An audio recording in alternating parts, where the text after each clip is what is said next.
How many of you have ever received unfair treatment? Jesus said it is impossible that no offenses should come. Do you have the right to be offended? Offense is a snare, a trap. An offense is the bait of Satan. The bait of Satan.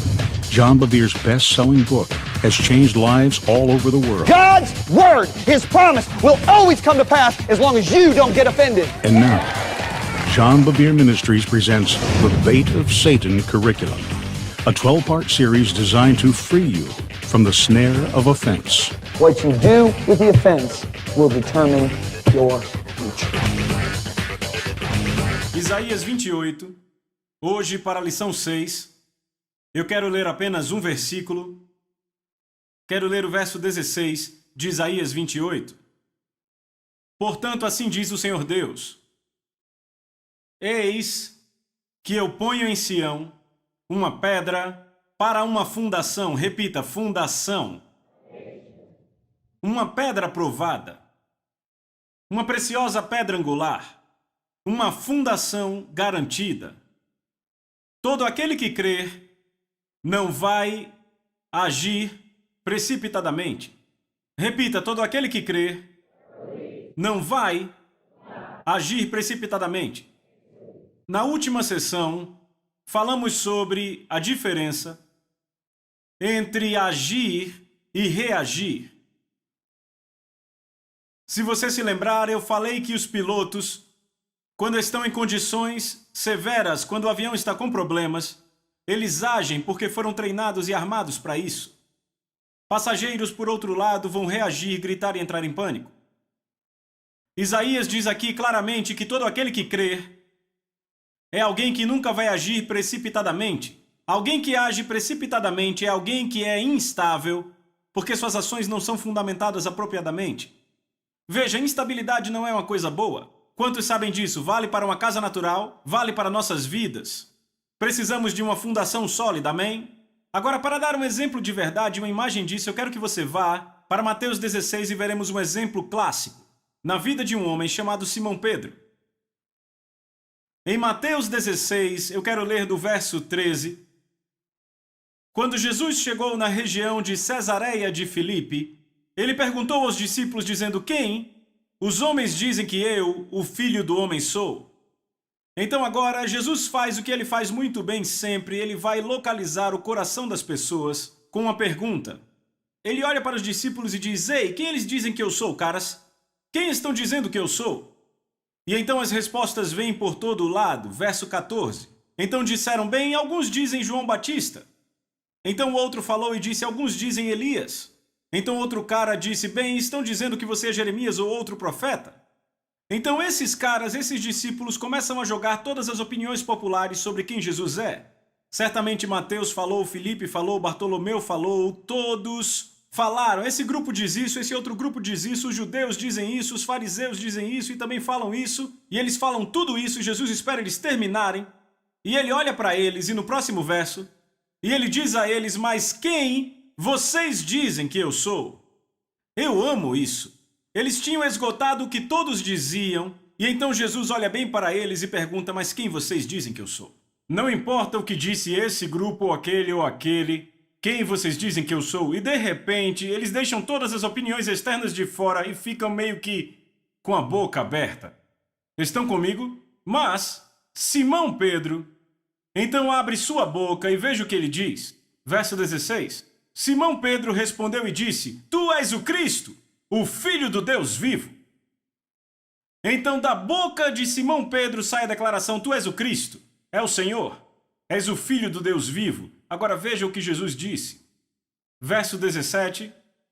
Jesus respondeu e disse: Bendito sois tu, Simão Barjonas, pois nem carne nem sangue revelaram isto a você, ou seja, não foram os sentidos naturais que te disseram isso. Ninguém disse isso a você porque alguém escreveu no quadro, você não aprendeu no seminário, na universidade. Isso não foi ensinado a você. Não foi revelado a você por carne ou sangue. Agora veja o que ele diz. Ele diz: Mas meu Pai que está nos céus revelou isso a você. Repita: conhecimento revelado. Jesus agora está dizendo: o resto de vocês diz o que os outros estão dizendo. Me dão seus pensamentos e opiniões. Mas quando Simão abriu a boca e disse, tu és o Cristo, filho do Deus vivo, a coisa foi diferente. E Jesus disse, sabe, ninguém te disse, ninguém te ensinou isso. Ele disse, meu Pai no céu revelou isso. Então ele faz a declaração a Simão que eu amo. Verso 18, ele diz, e eu também digo a você que você é Pedro. E sobre essa rocha construirei minha igreja e os portões do Hades não prevalecerão contra ela. Eu quero ir devagar. Ele diz, eu também digo a você que você é Pedro. Repita, Pedro. Agora, Pedro vem da palavra grega Petros, que simplesmente quer dizer uma pedra. Repita, pedra. Agora, a palavra Simão, por outro lado, vem de uma palavra grega que quer dizer ouvir. Em outras palavras, seu nome significava que você era um ouvinte, mas agora eu te chamo assim. Você é uma pedra, uma rocha. Petros quer dizer uma pedra pequena, certo? Agora, ele continua dizendo, e sobre esta rocha, repita, esta rocha. Agora, essa palavra grega é uma palavra totalmente diferente, é a palavra Petra, P-E-T-R-A, que quer dizer uma rocha massiva e enorme. Então Jesus falando com Pedro disse, tu és Simão, verso 18, e eu também digo a você que você é Pedro, ou seja, pequena pedra, e sobre essa rocha, Petra, rocha massiva, eu construirei minha igreja e os portões do inferno não prevalecerão contra ela. A rocha da qual ele está falando, amigos, vou deixar isso bem claro, não é a rocha apenas do senhorio de Jesus. Veja, eu não quero entristecer ninguém, eu quero que você entenda bem isso aqui. É claro que ele é a rocha fundamental. É a pedra angular da igreja. No entanto, ele é a palavra viva de Deus. Ele é a palavra feita carne. Estão comigo? Agora, não é a palavra escrita que nos muda. A palavra escrita pode ser ensinada e comunicada a nossos sentidos. Estão comigo? O que Jesus está dizendo, a rocha sobre a qual edificarei minha igreja, é a palavra revelada de Deus. Estão comigo? Deixe-me dar um exemplo. Quando eu prego, eu digo isso com frequência às pessoas. Não fique apenas fazendo anotações de tudo o que eu digo. Ao invés disso, ouça a voz dentro da minha voz. Estão comigo? Esta é a voz do Espírito Santo. A beleza do ministério é essa. Aqui estou eu pregando para quantos? 1.200, 1.500 pessoas, certo? Estou pregando uma mensagem para 1.300, mas ouça, ela está sendo ouvida de 1.300 formas diferentes. Se você tiver fome, porque o Espírito Santo está explodindo coisas diferentes em cada um aqui. Eu já estive em cultos onde um homem está pregando e as palavras exatas que ele diz surgem como uma bomba dentro de mim. Isso é conhecimento revelado. Não são mais as palavras dele, agora foram reveladas a mim. Foi a revelação do Espírito de Deus para mim. Sobre isso ele edifica a igreja. Eu também já estive em cultos antes e há um homem ou uma mulher pregando e eles estão falando sobre algo e de repente o Espírito usa isso para explodir outra coisa totalmente diferente do que eles falam dentro de mim. Eles podem ir em uma direção, mas de repente uma explosão me leva para outra direção. Isso é conhecimento revelado. Você não ouve, por assim dizer, com seus ouvidos naturais, mas com os espirituais. Você não viu com seus olhos físicos, viu com os olhos do Espírito. Foi por isso que Jesus disse, Tomé, você me viu, mas mais bem-aventurado é aquele que não viu e creu. O que ele estava simplesmente dizendo a Tomé era, o conhecimento revelado é mais poderoso e duradouro que o conhecimento pelos sentidos. Você tocou fisicamente os furos nas minhas mãos e pôs sua mão do meu lado, mas não é isso que vai fazer com que você seja estável. O que vai fazer você ficar estável é o quê? O conhecimento revelado de Deus. Estão comigo? Sabe, quando você olha para o jardim, quando você vê Adão e Eva, eu acho isso fantástico. Deus diz a Adão, você pode comer de toda a fruta no jardim, menos da fruta da árvore do conhecimento do bem e do mal, não é? Bem, quando a serpente vem para Eva, eu acho isso fantástico. A serpente diz a Eva, você não pode comer de toda a árvore no jardim, não é? Ela diz, bem, ela vai dizendo, não podemos. Ela disse, não podemos comer ou tocar na árvore do conhecimento do bem e do mal. Bem, primeiro o que você vê em Eva é muito mais conhecimento comunicado do que conhecimento revelado. Primeiro ela diz, não podemos, King James. Bem, isso soa como regra, não é? É isso que acontece a pessoas quando vêm à igreja e ouvem as pessoas com suas cabeças. Ouvem com a cabeça. É um monte de regras, regulações e diretrizes. Estão comigo? Eu posso fazer isso, aquilo não. Posso fazer isso, aquilo não. E quando você ouve as palavras de Eva, se você voltar, é mais ou menos a mesma coisa que acontece. É muito óbvio que ela não perguntou ao Senhor. É óbvio porque quando Deus deu o comando, Eva ainda não estava ali. É muito óbvio que um dia Adão e Eva estavam passeando e Adão basicamente deve ter dito: o Senhor disse para não tocar nessa árvore. E agora era um conhecimento comunicado, não um conhecimento revelado. Não foi algo que ela ouviu da palavra de Deus. Ela provavelmente não perguntou ao Senhor, nem buscou ao Senhor por esse conhecimento revelado. Entendem isso? Então, quando o inimigo veio, ele facilmente conseguiu pegá-la. Porque não era conhecimento revelado. Deixe-me fazer uma declaração. Você pode pegar um homem que tem uma palavra de conhecimento revelado no Espírito e pegar outro homem que tem a Bíblia inteira memorizada. Esse homem com apenas uma palavra de conhecimento revelado sobre o Senhor vai permanecer mais do que aquele que memorizou a Bíblia, mas não tem conhecimento revelado.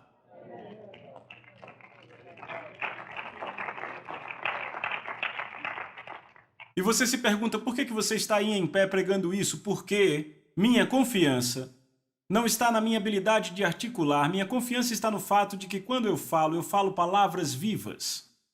Palavras que dão vida do Espírito Santo para os que estão famintos, que pegam e explodem aquilo que precisam, e isso causa mudança em nossos seres.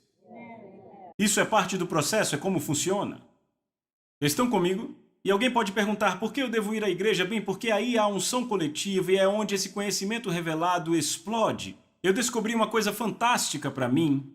Eu consigo ir para uma igreja, posso ir para uma conferência e posso pregar uma mensagem e uma pessoa sentada ali vai embora com a sua vida absolutamente transformada, enquanto a outra pessoa sentada do lado diz, demorou um pouco e falou alto demais.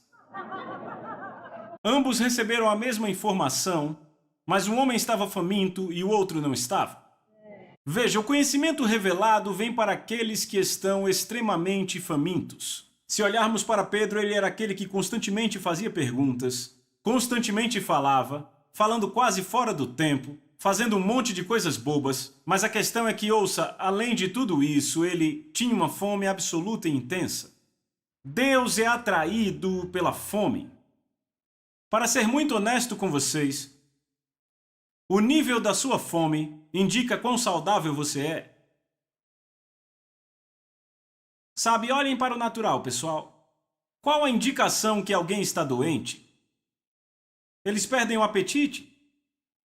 Ou seja, alguém aqui já teve um resfriado? Levante a mão. Certo, quando você pegou um resfriado, você queria comer? Não, sabe, comer um pedaço de carne estando resfriado é tão bom quanto comer grama. Você não tem apetite? Pessoas que têm câncer chegam a perder 20, 30 quilos. Por quê? Porque não têm apetite, estão doentes. Um sinal de que a pessoa está doente é perder o apetite. Na verdade, é o primeiro sinal. Estão comigo? O sinal de saúde é um apetite forte. E o mesmo vale para o espiritual. Deus é atraído pela fome. Veja, o ato de se desviar não começa quando o cara se encontra na cama com uma mulher estranha com quem ele não casou, certo? Aconteceu meses ou anos antes, quando ele perdeu a sua paixão por Deus. Quando a fome começa a definhar, e agora o futebol é mais empolgante do que ouvir a palavra do Senhor. Dormir aos domingos passa a ser muito melhor do que buscar a Deus. Deixa eu te dizer, eu vou ser honesto. Meus olhos se abrem todo dia entre 4h30 e 5h30 da manhã. Toda manhã meus olhos se abrem assim e eu pulo da cama porque para mim é a parte mais empolgante do dia. A parte mais empolgante do meu dia é ir para fora, ficar sozinho no escuro, numa escola vizinha à nossa casa, e quando eu vou para o estacionamento dela e oro, eu amo. É minha hora favorita no dia, porque eu tenho fome por ele e sei que ele é atraído pela minha fome, então simplesmente eu vou. Eu sei que quando eu chamo o nome dele, ele vem. Estão comigo? E Deus é atraído por essa fome. É aí que o conhecimento revelado vai abundar. Em atmosferas com essa fome. Por isso é tão divertido ensinar a essa igreja. Porque quando eu chego a essa igreja descubro que todos têm fome. Alguns mal se contêm sentados, deixam um bloquinho de lado e sabem, vocês não escrevem tudo o que eu digo, eu olho para vocês, uau, e depois vão escrevendo. O que é isso? Foi algo que explodiu dentro de vocês e é algo que ninguém pode tirar de vocês.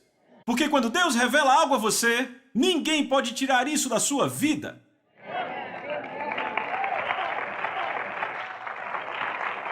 Vem! Jesus nunca disse isso. Jesus nunca disse que o homem viverá de toda palavra que procedeu da boca de Deus. Ele disse que o homem viverá de toda palavra que procede. Tempo presente. É o que Deus diz agora. Porque ele não é, como Paulo disse, um ídolo mudo ou um Deus mudo. Ele fala. Sabe, eu estou desviando daquilo que eu ia falar, mas tudo bem. Umas semanas atrás, agora eu vou entrar na intimidade aqui. Alguns podem ficar meio chocados com o que eu vou dizer. Umas semanas atrás eu estava no avião orando e eu disse, Senhor, se eu não puder ter intimidade com você, eu disse, me leve para casa. Eu quero sair daqui. Porque eu não quero viver aqui. Se eu não tiver intimidade com você, não quero viver aqui. Ouça o que Davi diz. Salmos 28, Davi diz, a ti, ó Senhor, eu clamo. Agora ouça. Não fiques indiferente para comigo. Ouçam.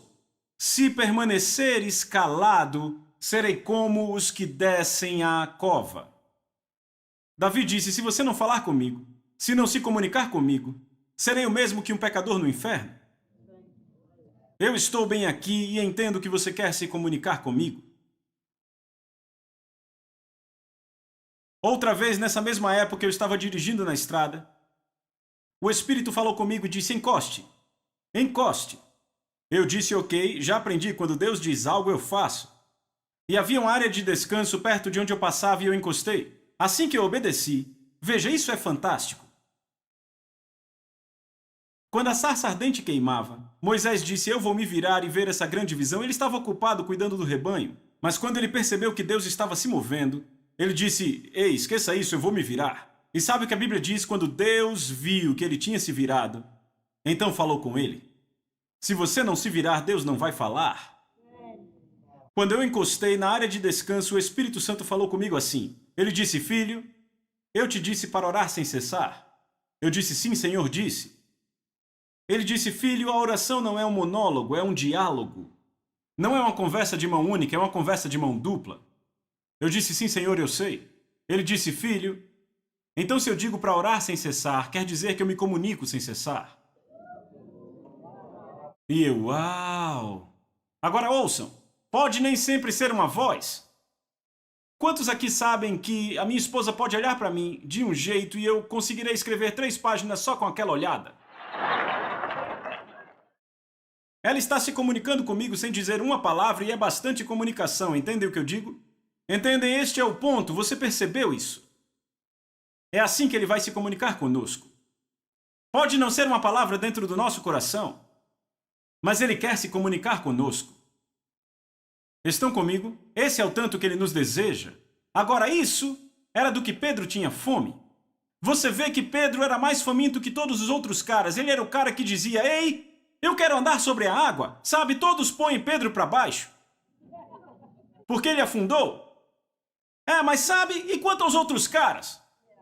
Todos no barco, pelo menos ele saiu e andou. Entendem o que eu digo?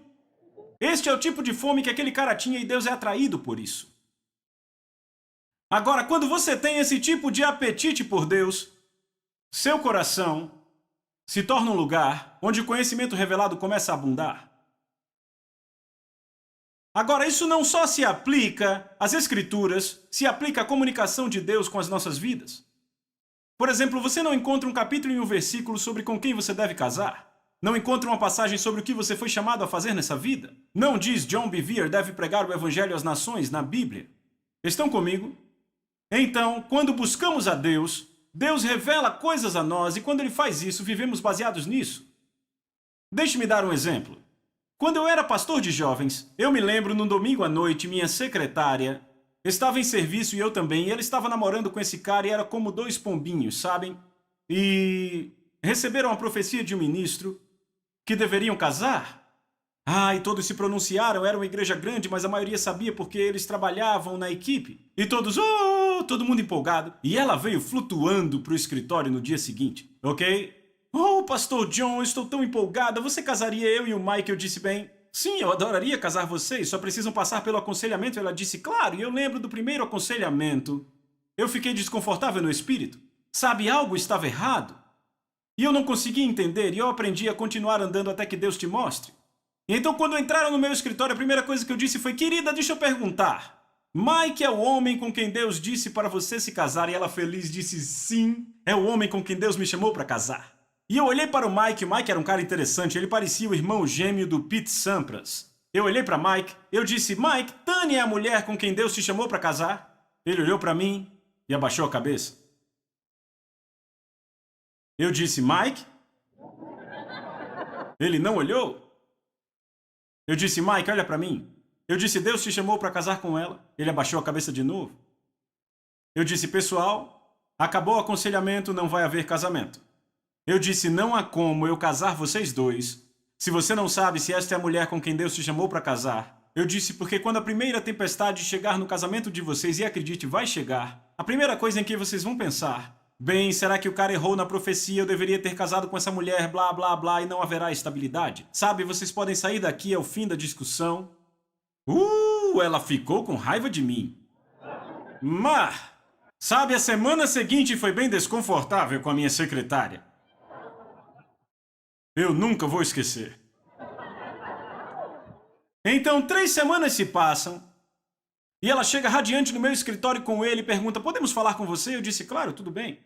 Entro no meu escritório e assim que entro eu olhei para ele: Mike, foi essa mulher com quem Deus te chamou para casar? E ele disse: sim, senhor, com ela mesma. E eu disse: então vamos adiante. E sabe, casaram, têm uma linda criança, estão muito bem agora. Por quê? Porque eles ouçam. Construam sua vida no conhecimento revelado. E alguns dizem: eu casei antes de ser salvo. Tudo bem, continue casado, continuem juntos, certo? A Bíblia diz isso especificamente, entendem? Mas o que eu estou dizendo é que quando você vai para o emprego, uma carreira, quando você entra, sabe, naquilo que você foi chamado para fazer num casamento, você tem que ter essa palavra revelada. Isso traz estabilidade à sua vida. E essa estabilidade impede que você o quê? Fique ofendido.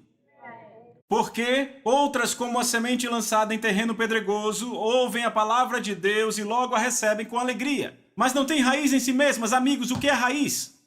Em outras palavras, a palavra para raiz é fundação. Certo? Repita: fundação. Elas não têm fundação. Permanecem por pouco tempo. Quando surge alguma tribulação ou perseguição, por causa da palavra, logo estão ofendidos. Entendem isso? O que Jesus disse? Ele disse: vejam, ele disse: aqui está o cara que construiu sua casa na areia e aqui está o cara que construiu sobre a rocha. Sabe o que é impressionante? Você pode construir uma casa de 5 andares, belíssima, na areia. E você pode construir uma cabana sobre a rocha. E enquanto o sol está brilhando, sabe, a bela casa de 5 andares é muito superior à cabaninha na rocha. Mas quando o furacão vem, quanto maior é a queda. E de repente você olha e a cabaninha suportou a tempestade porque é construída sobre a rocha. A palavra revelada. Pessoas que buscam a Deus para construírem suas vidas com o que Ele falou aos seus corações são pessoas que não agem apressadamente. Evangelho de João, capítulo 6. Eu quero mostrar a vocês a estabilidade de construir a sua vida sobre a rocha. Estão prontos? Agora, no ministério de Jesus, vocês vão descobrir em João capítulo 5, 16, os líderes religiosos queriam matar ele. Veja, quando querem matar seu chefe, você está incluído. Então tudo estava meio instável para esses caras, para os discípulos. Mas então, em João capítulo 6, verso 15, estavam tão felizes com Jesus que queriam fazer dele um rei. E quando queriam fazer dele um rei, sabe o que ele fez? Saiu da cidade. É impressionante. E os discípulos disseram: peraí, queriam te matar no capítulo passado. E agora nesse capítulo querem te fazer rei e você foge. Você deveria ser o Messias, deveria estabelecer o seu reino. O que você está fazendo? As coisas começavam a se abalar aqui, ok? Então chegamos a João capítulo 6. E agora Jesus começa a pregar, sabe, coisas que realmente são bem difíceis.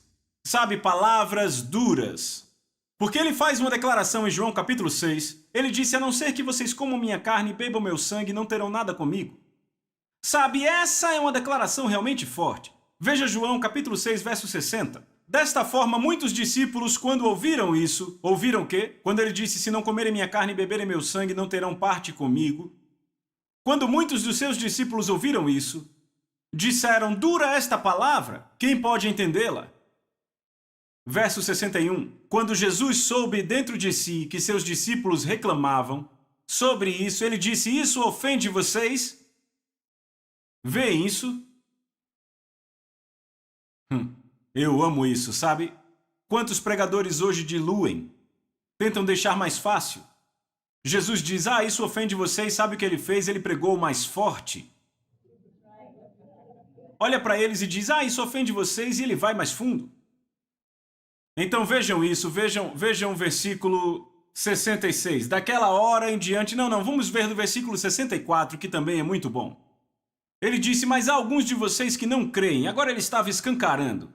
Pois Jesus sabia desde o começo quem eram os que não criam e quem o trairia. Então ele sabia tanto quem não cria quanto quem o trairia. 65, e prosseguiu: é por isso que eu lhes disse que ninguém pode vir a mim, a não ser que isto lhe seja dado pelo Pai. 66, daquela hora em diante, muitos dos seus discípulos voltaram para trás e não andaram mais com ele.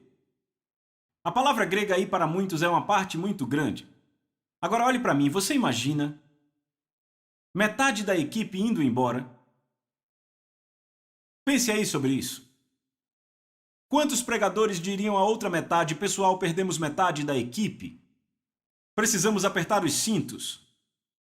O nosso suporte acabou de diminuir, vocês vão ter que trabalhar dobrado. Certo? Mas veja o que ele fez ao invés disso. Vá para o verso 67. Jesus disse aos 12: vocês também querem ir embora? Ou seja, ele olha para os outros e diz: vocês vão também? Mas veja quem fala. 68. Mas Simão Pedro respondeu, foi ele que falou: Senhor, para quem deveremos ir? Você tem as palavras de vida eterna. Em outras palavras, Pedro está dizendo: eu também não gosto muito do que você está falando, mas... Veja isso, verso 69. Também viemos a crer e saber que tu és o Cristo, o Filho do Deus vivo. O que os impediu de ir embora? O conhecimento revelado.